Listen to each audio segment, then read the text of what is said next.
I end every podcast by encouraging people to join our Facebook group. It's called Food Truck Training. One of the reasons our Facebook group is the largest private food truck related Facebook group is because we have rules that we actually follow. So I'm going to go over those rules today and let you guys know how those rules actually transfer over to your food truck operation.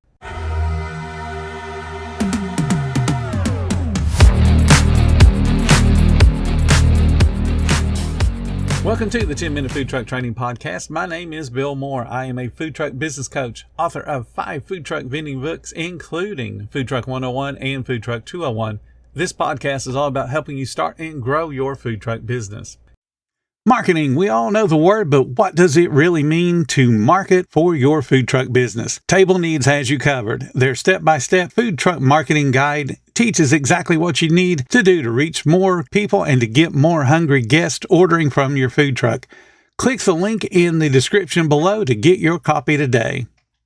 Just to give you a little background about the food truck group I'm talking about. Again, its name is Food Truck Training. It started on January 1st of 2020. I invited 7 people that I knew and that I knew had a strong interest in food service, as well as owned either a truck or a trailer or a hot dog cart. And we were the 7 people that began that group. I didn't offer them admin or moderator positions. All I wanted was some people that would start asking questions and creating content. Today, as I record this, it is 12/25 of 2024, and we have 58,624 members, which is a fantastic number. Again, we are the largest private Facebook group. We were the first Facebook group to eclipse 50,000 members, and we're going to be the first one to eclipse 60,000 members. So let's talk about those rules and how they translate into a food truck. Our very first rule is posting and content standards.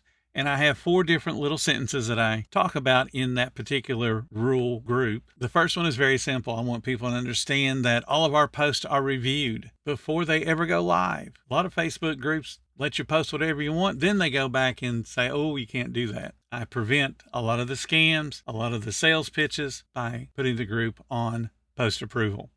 Now, here's one that applies to food trucks as well as food truck owners. Content relevance. The only thing I want in my Facebook group pertains to food trucks, food trailers, hot dog carts, tents, catering, and anything else food related as far as vending goes. I want people to stay on topic to the Facebook group as well as each individual post. So somebody asks about a POS, all the answers should be about POS systems. They shouldn't go from a POS to, hey, I've got a tent, and what do? It should be POS related. Same thing applies to you on your food truck. If you're going to hire people, or even if you're going to work with a spouse, a friend, or significant other, you need to have material that they can refer to. You know your recipes by heart because you wrote them.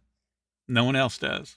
You know how you want your products to be assembled so that they have fantastic presentation. Again, no one else does unless you have some type of visual that they can refer to or some type of written instructions. You're going to get a whole bunch of different looks to your food. So you want to make sure that your content you're producing, which is your food, stays relevant to your food truck, and you have information to help people to make sure that it stays relevant to how you want your food to look. The next thing on our Facebook group is professionalism. This applies to your cashiers. It applies to you. There's no sarcasm. There's no profanity in any form. So what that means is when you're talking to your staff and y'all are just sitting around shooting the breeze, number one, why?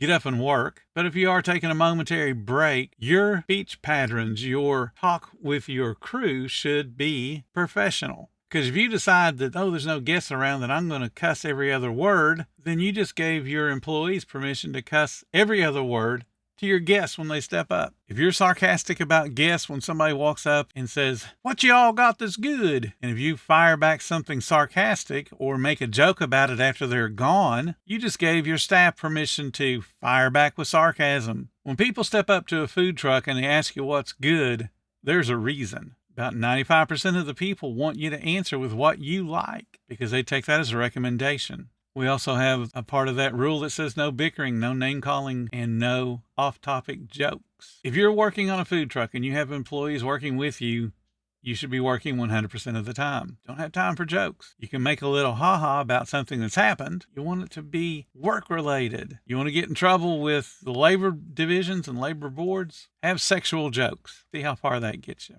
Make references to body parts. See how far that gets you.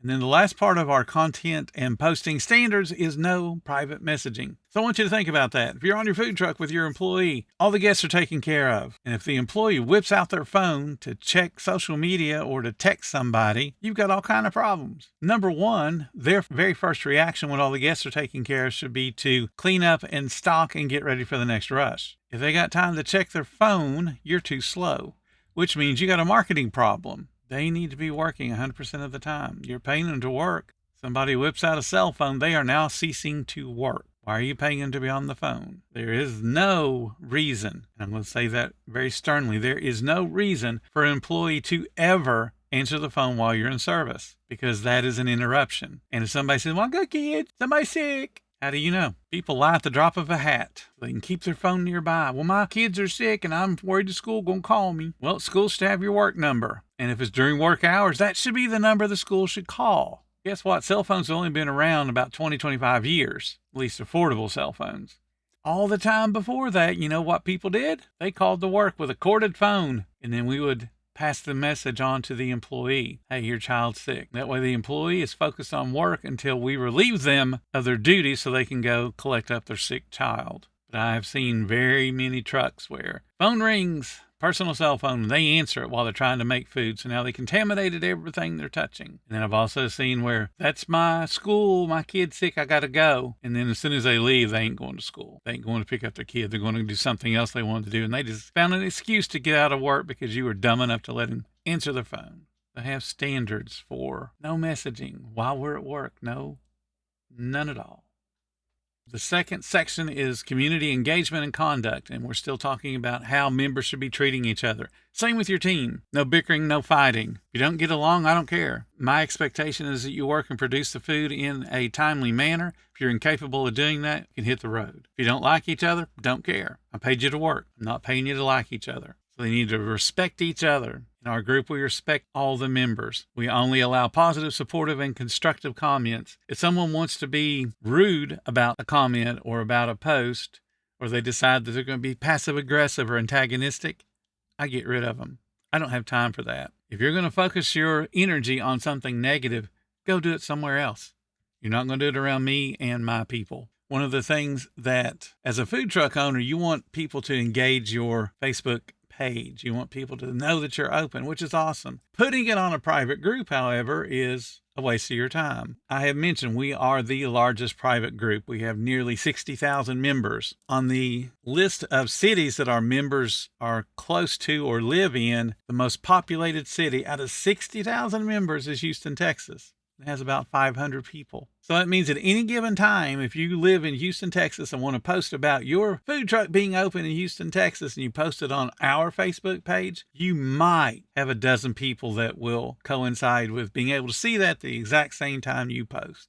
Dozen people out of 60,000 members. All the rest of the people that are online and checking it out, which could be several thousand, don't live in Houston. They ain't coming to check your food out. Don't waste your time. Focus on your personal social media. Focus on your business page. Get those numbers up. Posting on our Facebook group is not going to help you. Now, the remainder of our rules, number 3 is about content specifics and restrictions. We want people to talk about food trucks. We want people to answer questions that are morally, legally, and ethically sound. So they can't make up something. There was some nut the other day that was telling people how to fix a sputtering fryer was to heat the thing up, heat the oil that's inside the fryer up, and then throw ice in it. That miraculously corrects the problem. And of course, he ends the post with, JK, you're an idiot, you're a time waster, get out of my group. And he is. He is no longer a part of our group. That is not going to help somebody creating some idiotic joke and then posting it. Go to Comedy Central and place your jokes. Advice must be moral, legal, and ethical. Your team has to be moral, legal, and ethical. If they're not, they're going to steal from you at some time. Venting post, one of the other things we talk about, focus on the constructive side of the conversation. not what happened. So when the guest comes up and orders that complicated order and makes your life a living hell for at least the 10 or 15 minutes it takes you to produce the order, once they're gone, they're gone. Every second that you dwell on how horrible they were for having placed an overly complicated order is time you're wasting. You could have been doing something positive to help your business grow, but instead you're dwelling on the negative past. There are going to be people that order things that will be annoying. Happens all the time. When you have those guests that come up that will be annoying and they place those crazy orders, it's over. Don't worry about it. Move on. We also have member responsibilities and expectations. You need to have the same thing on your food truck for your staff. What do you expect them to be doing when it's slow? What do you expect them to be doing as far as getting to work on time, being able to leave on time? When can they start any kind of pre-close? When can they start any kind of prep? All those things need to be listed out.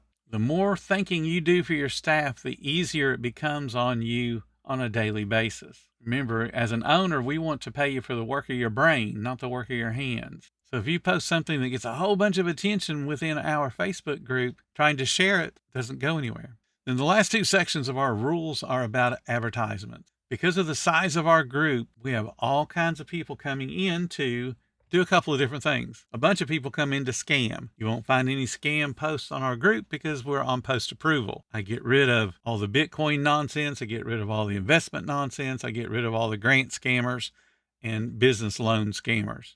Get rid of them all for y'all ever get to see the post. So you got to think about your advertisements. When you're spending money, where am I putting the advertisement that's going to give me a return? Does it make sense for me to be posting it on this neighborhood group that's in your area? Does it make sense for you to be posting on a city page? Do they have the kind of reach that's going to bring the kind of people you want to your business? So think about where you're spending the time for your marketing, and then certainly think about where you're spending the money for your marketing. It's all got to be worthwhile to your business.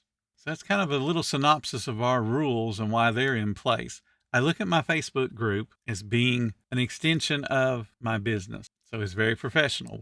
I do not mess around. And people that are familiar with me and know me personally can see how I run that group. We have exactly 2 people that are admins. We have no moderators. And I keep better control over the group than any other Facebook group out there, public or private. I hear all the time about how we're the best ran group. The reason we're the best ran group is we have rules and we enforce them.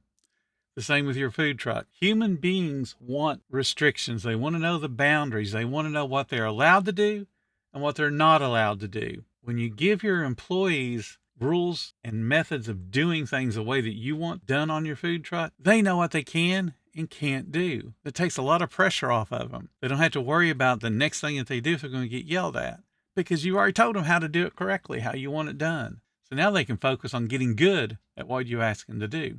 But if you hire somebody to be a cashier and you say, there's the POS system, figure it out. They'll figure it out, but it may not be how you want it done. You'll have wasted their time and your time. So set up those boundaries, set up those restrictions, set up those rules and regulations for how you want your food truck operated. It will lead to a lot more success and a lot less stress for you.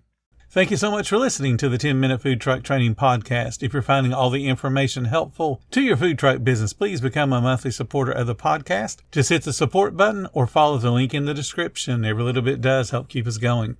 Join our Facebook group. It's called Food Truck Training. We have a whole bunch of awesome members at all different levels, from brand new beginners to decades-old veterans. They've all got your back when it comes to helping you with your food truck. And again, thank you for listening. Come back tomorrow, because you know I got plenty more to say when it comes to helping you and your food truck business grow.